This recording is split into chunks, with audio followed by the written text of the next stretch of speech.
उत्तर प्रदेश की राजनीति में बीजेपी को नए आयाम पर पहुंचाने के लिए बीजेपी के प्रदेश अध्यक्ष स्वतंत्र देव सिंह ने कड़ी तैयारियां की हैं। लेकिन इस बार जीत का कितना भरोसा है और लग रहा है कि सरकार बना पाएंगे?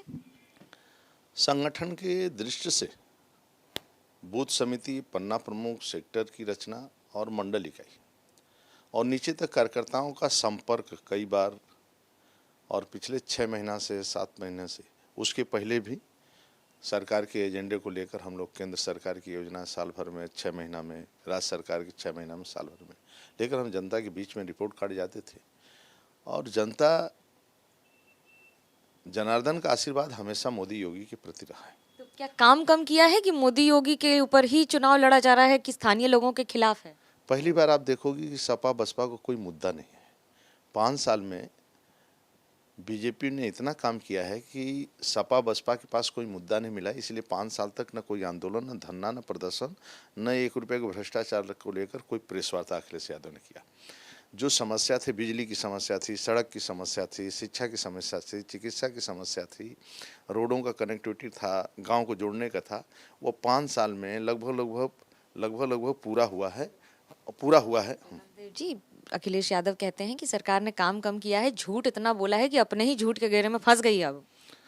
अब मेरे को बताओ, आज मैं पूछना चाहता हूँ, लोग पहले दिल्ली से बागपत जाने में कितना समय लगता था, सहारनपुर जाने में कितना समय लगता था, काशी से गाजीपुर जाने में कितना समय लगता था, गाजीपुर में गोरखपुर में जाने में कितना समय लगता था, गाजीपुर से सीधे लखनऊ के लिए कितना समय लगता था।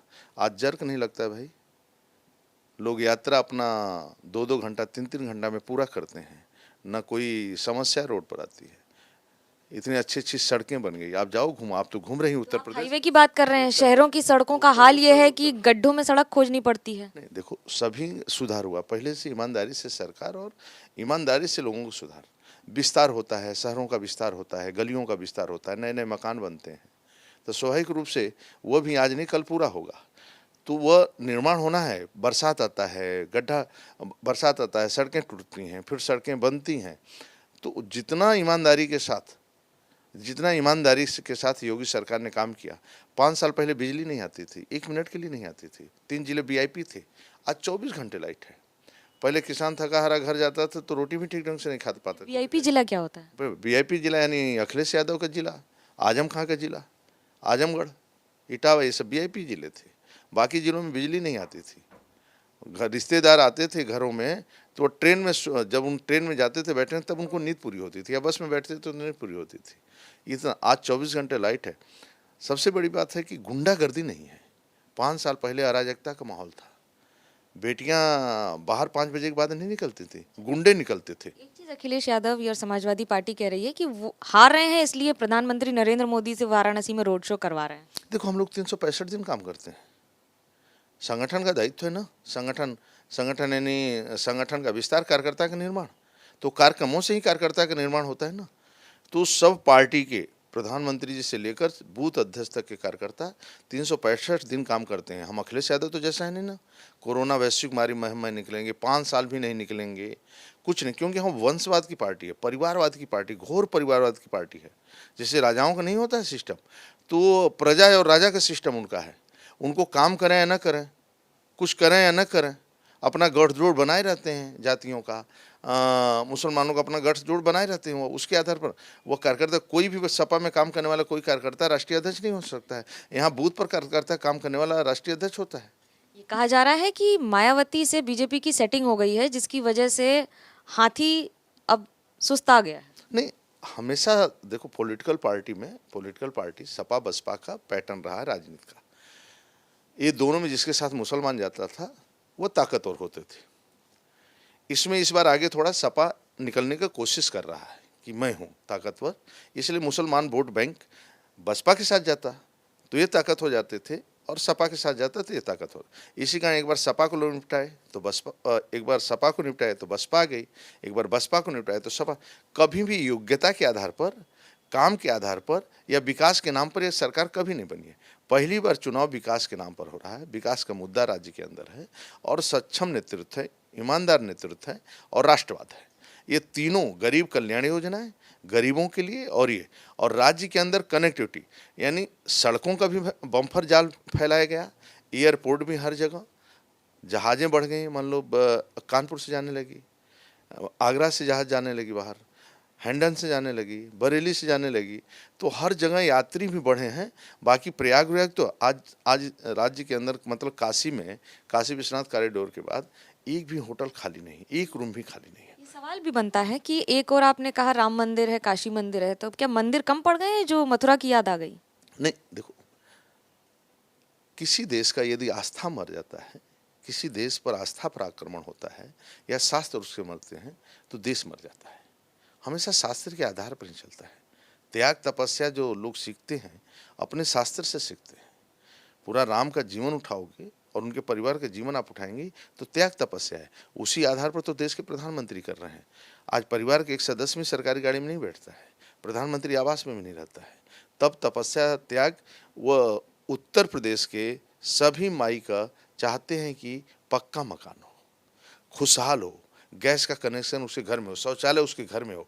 इसलिए खुशहाल वो चाहते हैं कि सब लोग खुशहाल हो और सब सुखी रहें। इसीलिए छोटी बात है, तुम्हें कूड़ा उठाने वाली का यदि 1 रुपये में बीमा होता है, मान लो 2 लाख वो उसको बीमा हो जाता है, दुर्घटना नहीं होती, दुर्घटना हो जाए तो 2 लाख का चेक मिले।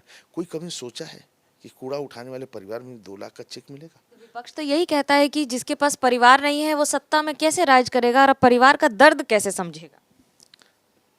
जो सत्ता में है वो तो घोर परिवारवादी वंशवादी हैं, वो कहाँ दर्द समझ रहे किसी का। आज मोदी जी के आने के बाद, राज्य के अंदर योगी जी के आने के बाद 18,000 मकान बनने को सपा को मिला था, करोड़ों रुपया मिला, 18 मकान ने बनाया। आज 43 लाख पक्का मकान बनाकर योगी सरकार ने, मोदी सरकार ने दिया है गरीबों को। बनटांगिया, मुसहर, थारू, कभी कोई पूछता नहीं, मुसहर का तो मकान कभी नहीं बनता था, बनटांगिया, थारू का कभी पक्का मकान नहीं बनता था।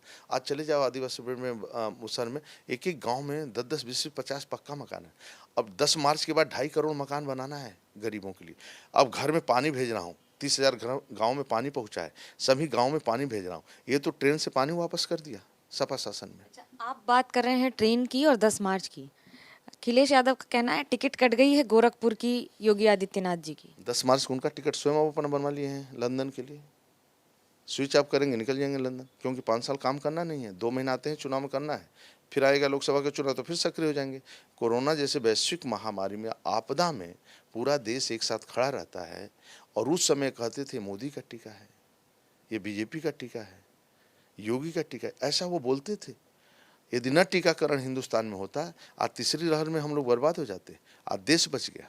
और 80 करोड़ लोगों का और राज्य के अंदर 15 करोड़ लोगों का महीने में 2 बार अन्न देना, उनका पेट भरना और उनको खुशहाल रखना, ये परिवार के ही लोग सोच सकते, अपनत्व की भावना सोच सकती है। ये तो लूट लेते, चावल धान सब लूट लेते, इनका पता न चलता। ये तो भूखे नंगे हैं। और जब जब इनकी सत्ता आई है तो पूरा नेटवर्क नीचे से ऊपर तक, ठेका, बिजनेस, सभी पर कब्जा कर लेते हैं। व्यापारी से भी वसूली करते हैं। यदि व्यापारी में कोई बिल्डर है, अपना मकान बना रहा है, तो गुंडों का फोन आ जाता था और उनको देना पड़ता, नहीं देना है तो मरता था। सप्ताह में 4 दिन दंगे होते थे, कर्फ्यू लगते थे। 5 दिन में, 5 साल में एक न दंगा, एक न कर्फ्यू।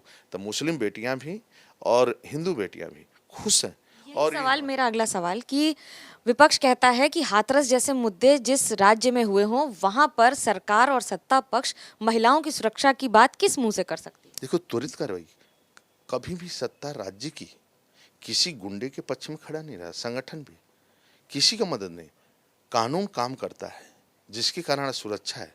आज बेटियां 12 बजे भी बारात को बाहर निकलकर, मुस्लिम या हिंदू बेटियां अपने घर जाती हैं।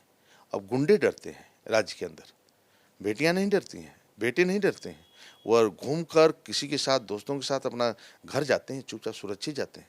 शादी विवाह समारोह से भी अपने घर जाते हैं, माताओं के साथ, भाइयों के साथ। तो कोई डर भय नहीं है। पहले डर रहता, 5 बजे बाद कोई निकलता नहीं था इस राज्य के अंदर। इसलिए जाति, बंधन, धर्म तोड़कर मोदी, योगी और भारतीय जनता पार्टी के लिए वोट देना चाहते हैं लोग, और एक तरफा वोट मिलने वाला है। आखिरी सवाल, अंतिम चुनाव अंतिम पड़ाव पर है, कितनी सीट का दावा और किस आधार पर? जनता जनार्दन ये चुनाव लड़ रही है। मेन है बेटियां और माताएं चुनाव लड़ रही हैं। उनको लगता है कि सुरक्षा के नाम पर हमें खुलकर वोटिंग करना चाहिए, और सभी को निकाल कर लेकर जाती हैं कि वोट करना है भाई, बम्पर वोटिंग करना है। और आज हमारे पास सक्षम नेतृत्व है, मोदी योगी जैसा ईमानदार नेतृत्व है, परिश्रम की पराकाष्ठा करने वाला नेतृत्व है, और एक राष्ट्रवाद भी, एक राष्ट्रवाद के लिए और विकासवाद के लिए बीजेपी को वोट देना चाहिए। इसके आधार पर जनता जनार्दन का आशीर्वाद मोदी, योगी के और भारतीय जनता पार्टी के साथ है। और आज जो शांति है 5 सालों में शांति है, धारा 370 हटा, राम मंदिर का निर्माण शुरू हुआ, फिर मैंने कोई दंगा फसाद, यानी हिंदू मुसलमान दोनों मिलकर इस राज्य का विकास करना चाहते हैं। अब आपस में नहीं लड़ेंगे, अब गरीबी से लड़ेंगे। गरीबी से लड़ने का मन बना लिया है हिंदू मुसलमान, और अखिलेश के बहकावे में नहीं आने वाला, चाहे वो कुछ करें, वो कुछ भी बोलें, उटपटांग की बात करें, लेकिन उत्तर प्रदेश अब विकास के रास्ते पर बढ़ चुका है। उत्तर प्रदेश किस रास्ते पर बढ़ चुका है, इसका फैसला 10 मार्च को होगा जब ईवीएम खुलेगा। कैमरा पर्सन सूरज पांडे के साथ मनोज्ञा लोईवाल, वाराणसी, एबीपी न्यूज।